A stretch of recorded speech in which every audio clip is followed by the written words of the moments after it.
Die Sintflut.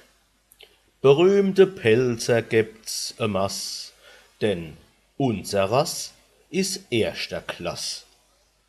Geschickte Moler, große Dökter, Gelehrte und Fabrikinspektor, Professor, Musikante, Dichter, Theatersleut und Kriegsminister.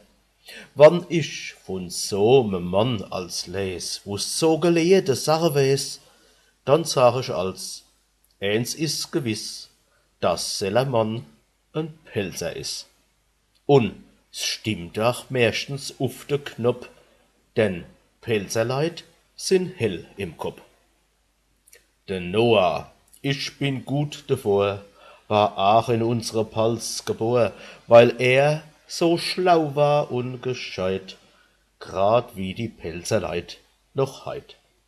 Dann damals hat kein Mensch gemeint, dass es e Sintflut geben kennt, und nur de Noah hat's gewisst, dass bald so ebbes kumme misst. Denn sellemals hen uf de Welt die Leid grad alles angestellt, was unsern Herrgott hat verbot. Es war e Schand und war ein Spott. Da hat de Noah gleich gedenkt: die Leid, die kehren all gehängt. Es einfachst aber wär's am End, wo man se all versaufen kennt, in so're Sintflut tief wie's Meer. Ich glaub, dass des am beste wär. Und wirklich, grad so is es gang. Auf einmal regen's wochenlang und hat geplatscht als wie noch nie. Das Wasser is gestieh und steigt als fort und steigt, bis alles unter Wasser leiht. Die Bäm, die Häuser und die Himmel und als verdrehen's noch wie aus Kibbel. Und auf der hohe Berg stehn oben in Todesangst die Menschen droben. Aus aller Ache guckt's Entsetze und jeder bet zu seiner Götze. Das Wasser aber steigt und kommt als näher an die Leid, kommt als fort näher und gravelt als fort höher und höher flieht de Menschenhaufe, für nit im Wasser zu versaufen. Die Wasserflute aber wälze sich weiter über Stäh und Felsen, als näher an die Leid die Arme, ganz ohne Mitleid und Erbarme.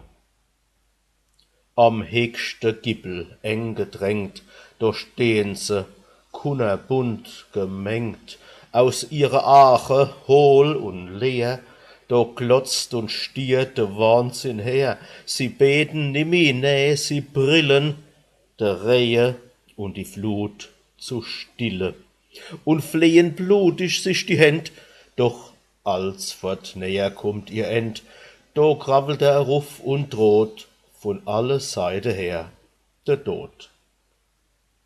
Und wie am nächsten Tag die Sonn erufsteigt in de neue Stund, da sieht sie nur noch Luft und Meer, kein Baum, kein Busch mehr, alles leer, kein Laut, kein Leben ringsherum, nur Wasser, Welle, still und stumm. Ei, guck mo da, im Meer da draus, da schwimmt jo ebbes wie ein Haus. Was is denn das? Was kann das sein? Man meint, da wären Menschen drin. Wer war's? De Noah, unser Leid. Der hat sich noch zu rechter Zeit, bevor's angegangen hat, das rehe Wetter, aus Tonne, Balge und aus Bretter, a Schiff als wie ein Haus gemacht. Jetzt hockt der Drucke drin und lacht und denkt sich: ja, ein Pelzermann, was der nicht alles machen kann. Da hat er wirklich recht gehabt. Das Schiff, das war ein wahrer Staat. Da waren nicht nur Stube drin für sich, sei Frau und für sein Kind.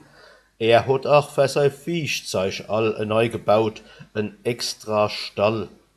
Da waren Geil und Kieh und Affe und Leoparde und Giraffe, do Tiger, Atzle und do Gämse, do Biene, Micke, Schnoke, Bremse, do Fleh, do Wilf, do Lämmergeier und Schlange und so Ugeheuer.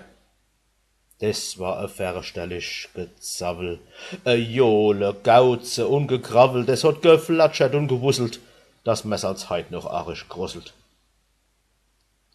So ist der Noah lang geschwumm auf der Sintflut oberum. Auf einmal merkt wie die Flut so nacheinander fallen tut und guckt da drüber linker Hand, da sieht man schon ein Stickel Land. Da sagt der Noah, ich mein als, wir schwimmen mitte auf de Palz, dann da wär ich doch arisch, wann des der Dunnersberg nicht wär, der Dunnersberg mit seine Tonne, hurra, da fahren wir gleich an. Und is auch gleich drauf losgesteuert und hat a Landungsfest gefeiert. Und s Wasser is als fortgefall, jetzt sieht man schon ins Zellerdal. Da vorne guckt auch schon a Haus von Kerschem aus der Flut heraus. Und freundlich leit dort in der Sonn der Weiherhof, ganz drucke schon.